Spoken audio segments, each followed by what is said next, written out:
Hello and welcome everybody to another player review on the channel. This time around I've got the 90 rated team of the season, Marcus Alonso. Now obviously I used him in the team that you see on your screen, but this review is going to be an entirely different type of review. I just won't be reviewing him on the position that he is given the team of the season card for, and I want to explain why, so hear me out. First off, he's got almost high in 80s and low 90s in every stat. So if you plan to solely use this card as left back, it's hard to say, but you're kind of a fool and will be completely wasting him. A card with these stats should be played anywhere on the field but a wingback.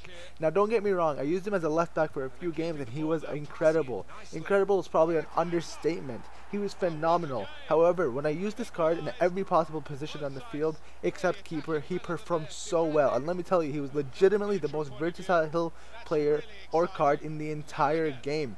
If you plan on getting him as a left back, go for it. He's phenomenal there, but he is so much better elsewhere. Now that that's out of the way, I used Catalyst on him, as you saw, to up pace and passing, and I already described earlier how good this card is, so let's kick it straight into it. Now before we do, please hit that thumbs up and subscribe if you appreciate this content, as I do my best in every possible review I can. And just take a look at that blaster of a shot. Now for the first bro, his sprint speed. He's got 91 in-game stat. Now keep in mind I mentioned only sprint speed. Look at how he catches up to Sanchez right there in that clip. For sprint speed, I'll discuss his acceleration later on. However, his full throttle sprint speed, as you saw earlier, is incredible. He'll blow by practically any player in the game with his sheer power and sprint speed, with the exception of a few players, maybe like Bellerin or players of that sort who are extremely fast, and he just won't be able to get by those. And is that a goal? Look at that beautiful free kick with him. He's got sensational free kick stats. Next up, his shooting, and I guess that goes along with his free kicks. That includes every type of shot bar finesse shots, because he's got very low curve stat in game. But driven shots, power shots, especially long shots. You'll be seeing incredible long shots throughout the video. Let me highlight his long shot stat. He's got 98 long shot in-game stat. Combine that with 99 shot power, it makes for a ripper of a long shot. Take it from truly anywhere within 40 yards of the box, load it up to 3 bars, 3.5 bars, and aim it correctly, and you will be scoring them on for days. Thus, look at that beautiful shot right there. Now I had one that I scored on Neuer from around 40 to 45 yards out. I just unfortunately did not record it. While I was doing it, I forgot to record that clip. But believe me when I say his long shots are sensational. Next up, his stamina. He's got 99 in-game stamina, which offered for an insane engine on such an already incredible card.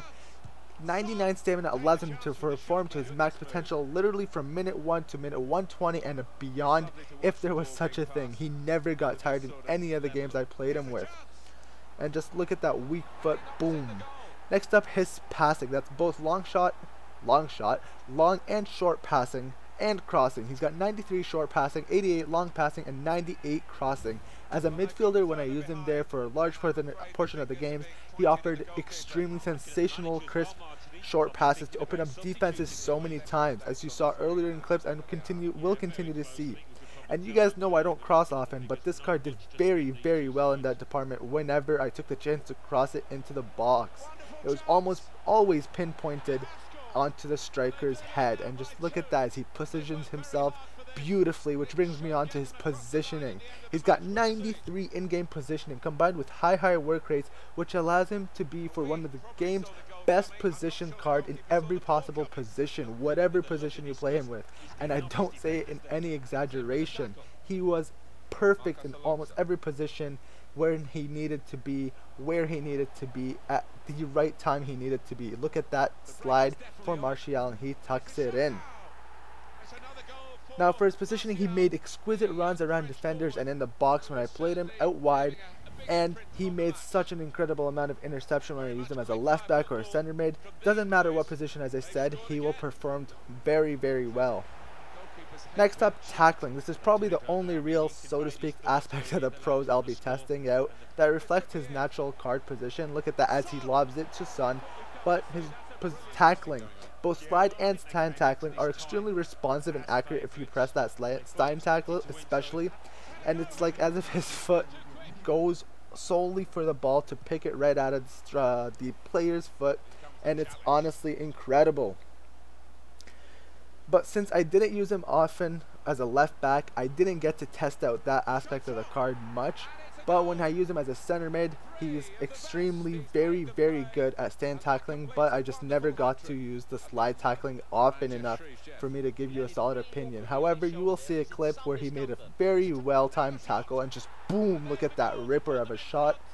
So I'll finish talking about tackling. Next up, his dribbling. Let me just say, up and down the wing, this card is phenomenal. Although he lacks the agility to be able to weave in and out of defenses, simply running in a straight line down the wings was extremely dangerous with this card.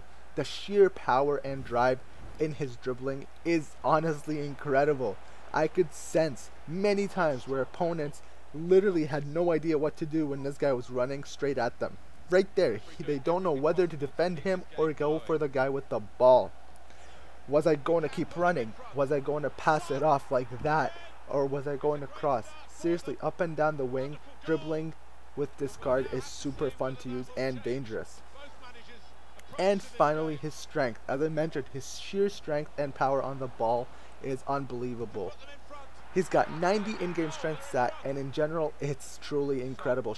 Shrugging off defenders down the wing is super easy to do, tapping that shield button. The combination of his very high dribbling and his extremely tall height makes for a very annoying player to defend, since you can just simply turn your back towards the goal to the defender and play from there to lay it off, and it's just an extremely annoying card to deal with. Now that wraps it up for pros. Moving on to the cons of the card. The most obvious one probably that you already probably know if you ever use the Marcos Alonso, his agility, which is only 81 in-game I believe, and it honestly hinders him quite a bit. If you like to weave in and out of defenses like me as a reliable source of getting into scoring positions, this card will not offer it much. Really, kind of a bummer, but we can't forget he is 6'2" as I mentioned, so it is kind of justified. And to wrap it all up, his acceleration, which is seriously the biggest issue of this card. Only 84 in-game acceleration stat, and that sometimes takes him ages to get to his full sprint speed, as I mentioned at the beginning of the clip, where I said his sprint speed is quality, but his acceleration is very meh. I wish that stat were a bit 1 or 2 notches higher, and he'd be such a deadly card in that department, but nonetheless, he's honestly a top tier card either way. Overall, for me, he was an extremely solid player that was literally tear it up in any position I played him with, and I seriously enjoyed him. For the ultimate review, I'm giving him a 10 out of 10 for enjoyability. Very fun card to use, especially scoring those brainless long shots with him was a joy. For consistency, I'm giving him a 10 out of 10 for consistency. He felt great throughout every single game I used him with. No complaints there. I think he scored 23 goals and 7 assists in the 38 games I played him in Weekend League, which is an incredible stat for him. Next up, for versatility, I'm giving him a 10 out of 10 for that department. I don't even have to explain this. And for Weekend League status, do I think he is Weekend League status ready? He is most definitely Weekend League status ready. He practically brings every aspect to your game. Long shots, passing, height, defense, bullying of defenders, whatever it is, you name it, he will absolutely offer it to you. For his price, I am giving him a 9 out of 10 for a price. He's going for around 300k on the PS4 as of right now, and I think it's incredibly fair for what he brings. I just wish it were around the 250k mark or even 225k mark to be a bit more affordable. Well guys, that's a wrap for today's episode on the 90 rated team of the season, Marcos Alonso. Please hit that thumbs up and don't forget to subscribe for more content if you did enjoy.